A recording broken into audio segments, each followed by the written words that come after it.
రాకుమారుడి రాజసం.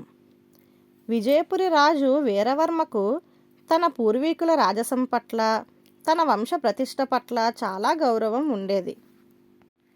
ఒకనాడు ఆయన సభ చాలించిన తరువాత విదూషకుడితో పిచ్చాపాటి మాట్లాడుతున్నాడు.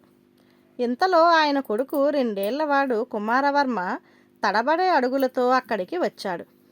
వీరవర్మ కొడుకును ఎత్తుకొని సింహాసనం మీద కూర్చోబెట్టి, కుమారా, ఏది మన రాజసం ఎలా ఉంటుందో ఒకసారి విదూషకుడికి చూపించు అన్నాడు.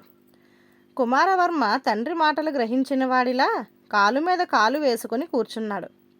వీరవర్మ అది చూసి పొంగిపోతూ, చూశావా, నా కుమారుడు రాజఠీవి ఎలా ప్రదర్శిస్తున్నాడో అన్నాడు విదూషకుడితో. దానికి విదూషకుడు, అవును మహారాజా, రాకుమారుడి వయసు ఏమిటి, ఆ కూర్చున్న తీరేమిటి, ఆహా అంటూ చిన్నగా నవ్వాడు. ఈ మాటకు సంతోషించి వీరవర్మ విదూషకుడికి ఒక హారాన్ని బహుకరించాడు. తరువాత కుమారవర్మ సింహాసనం దిగి ఆడుకోసాగాడు. అప్పుడు విదూషకుడు, యువరాజా, ఏది మరొకసారి మీ రాజసాన్ని ప్రదర్శించండి అన్నాడు. కానీ కుమారవర్మ విదూషకుడి మాట పట్టించుకోకుండా తన ఆటలో నిమగ్నమైపోయాడు. ఇది చూసి రాజు ముఖం చిట్లించాడు.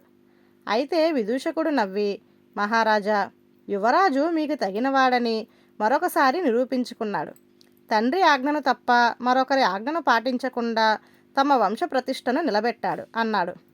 విదూషకుడి చమత్కారానికి మెచ్చుకొని వీరవర్మ మరొక విలువైన హారాన్ని అతడికి బహుకరించాడు. ధన్యవాదాలు.